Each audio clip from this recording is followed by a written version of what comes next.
A chance das eleições presidenciais terem segundo turno cresceu, como aponta a pesquisa Datafolha, divulgada hoje pelo jornal Folha de São Paulo. As intenções de voto na presidente Dilma Rousseff, do PT, oscilaram em baixa de 38% para 37%, enquanto o pré-candidato Aécio Neves, do PSDB, avançou de 16% na pesquisa anterior para 20% nesta. Eduardo Campos, do PSB, tem 11% agora, enquanto na pesquisa publicada em abril, o ex-governador de Pernambuco tinha 10%.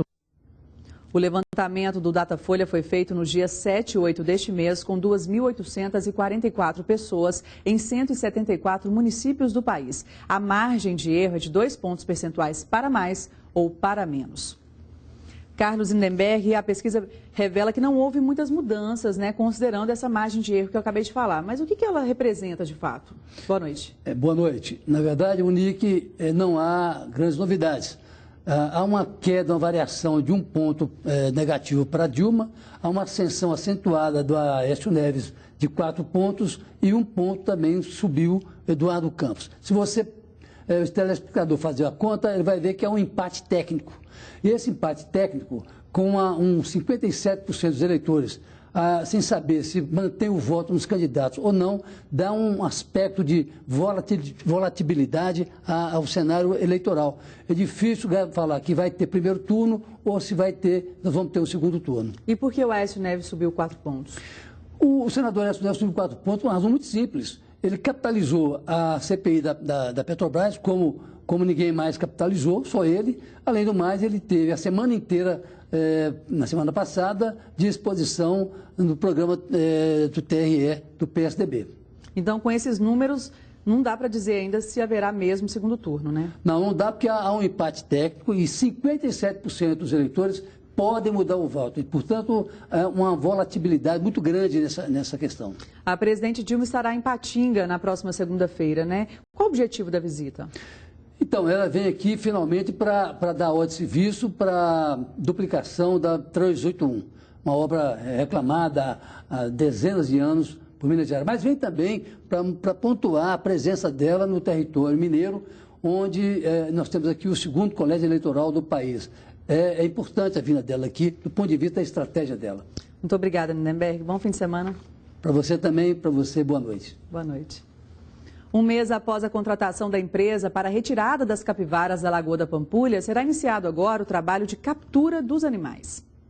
Este espaço, com cerca de 500 metros quadrados, é um dos que vai abrigar os animais capturados. São cerca de 100 capivaras, divididas em 9 grupos familiares em todo o entorno da Lagoa da Pampulha, 4 só no Parque Ecológico. Na manhã de hoje, o vice-prefeito de Belo Horizonte e secretário do Meio Ambiente, Délio Malheiros, esteve com funcionários da empresa que executa o plano de manejo das capivaras. O cronograma de atividades prevê 4 etapas: localização, captura, destinação e relatórios parciais e final. A previsão para que todo o processo esteja pronto é fim de setembro.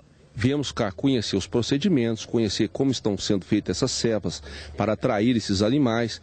Estamos verificando a segurança dos funcionários, estamos verificando a segurança do parque. Além de ariscos, os animais vivem em bandos, por isso a captura será feita de 2 formas. As capivaras vão ser, então, voluntariamente atraídas ali por normalmente cana-de-açúcar, que a gente utiliza, e posteriormente anestesiadas, com o uso de zarabatana para ser trazida então para nossos bretes de manutenção. Os animais serão avaliados e submetidos a exames. Os doentes passarão pelo processo de eutanásia e os demais serão transferidos para um local ainda não definido. Os defensores dos animais pedem a castração das capivaras, o que não está previsto no cronograma, e ainda a permanência deles. Não custa nada fazer esse manejo adequado, como disse, respeitando os grupos familiares na área do próprio parque, E a castração para que haja um controle populacional.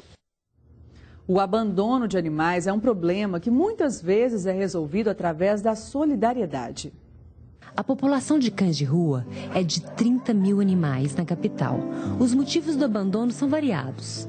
Vão desde doenças, os altos custos com veterinário, a velhice ou simplesmente por conveniência. Muitas vezes os donos abandonam os cães nas vésperas de viagens.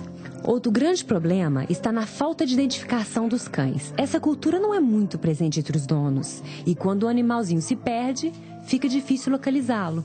Foi o que aconteceu com Dona Maria de Lourdes, que há 2 anos perdeu seu cãozinho Valério e até hoje não perdeu as esperanças. Enquanto tem muita gente que abandona o cachorro na rua porque ele está cego, porque está doente, porque vai sair de férias, tem aqui a Dona Maria de Lourdes, que ela não deixa de procurar o cachorro Valério, que sumiu há 2 anos e ela está aí atrás dele até hoje com esperança de que vai encontrar. Não tinha uma criatura mais bondosa, mais carinhosa, não tinha. Na contramão de quem abandona, também existem pessoas que dedicam a vida a salvar os animais deixados nas ruas. É o caso de Franklin Oliveira.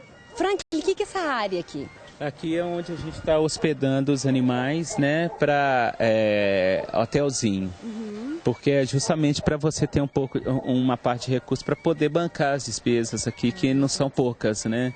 O custo é alto de manter os animais. Para cada 100 belo-horizontinos, há pelo menos um cão abandonado nas ruas da capital. Se uma pessoa dessas 100 adotarem um animal de rua, o problema da população de animais seria solucionado. Os animais oferecem uma certa responsabilidade, trabalho, mas também oferecem, né, algo em troca, que é o lazer, a companhia, entendeu? Isso é muito bacana.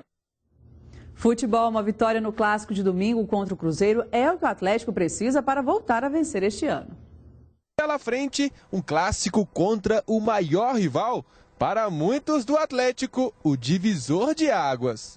Vencer o clássico como o primeiro jogo, como a primeira vitória do brasileiro, isso nos dá uma motivação maior. O clássico, independente da situação, não irá deixar de ser um clássico e todo jogador se motiva de forma diferente. Fernandinho, autor deste golaço que deu a vitória ao Galo contra o Cruzeiro no segundo turno do Brasileirão do ano passado. Depois disso, parece que a fonte secou nos clássicos. 3 empates em 0-0 nos jogos disputados este ano. Ficar sem fazer gols é muito ruim, é chato, o jogador se incomoda. E comigo não estava sendo diferente. Em busca de mudanças no campeonato, mudanças na equipe, mudanças no esquema tático. 3 zagueiros, Hever, Leonardo Silva e Otamendi. É um sistema diferente ao que nós estamos fazendo. E com o goleiro Fábio, o time reserva, o Cruzeiro entrará em campo no Clássico para quebrar o tabu contra o Atlético, jogando no Independência. Dividido entre 2 competições, Libertadores e Brasileirão, o técnico Marcelo Oliveira tenta administrar a escalação do Cruzeiro. E são tantas opções que não tem dor de cabeça. No clássico de domingo, com exceção do goleiro Fábio, somente jogadores reservas entram em campo. O time basicamente é aquele, tem uma dúvida aí em relação ao aproveitamento do Alisson. Com o Luan na lateral, a gente vai decidir até o momento do jogo, mas o restante do time é todo aquele. O time B do Cruzeiro entrou em campo 8 vezes esse ano, 6 pelo Campeonato Mineiro e 2 pelo Brasileirão. Em todas as partidas, venceu o adversário. Tá meio difícil, né? Como eu falei com amigos antes, a gente joga contra parceiro, contra amigo que já jogou junto. Eles sempre falam que o nosso time não tem time reserva. Quem colocar lá pode fechar o olho e jogar a camisa aí que acaba garantindo a posição. O certo é que Luan estará em campo, no ataque ou improvisado na lateral esquerda.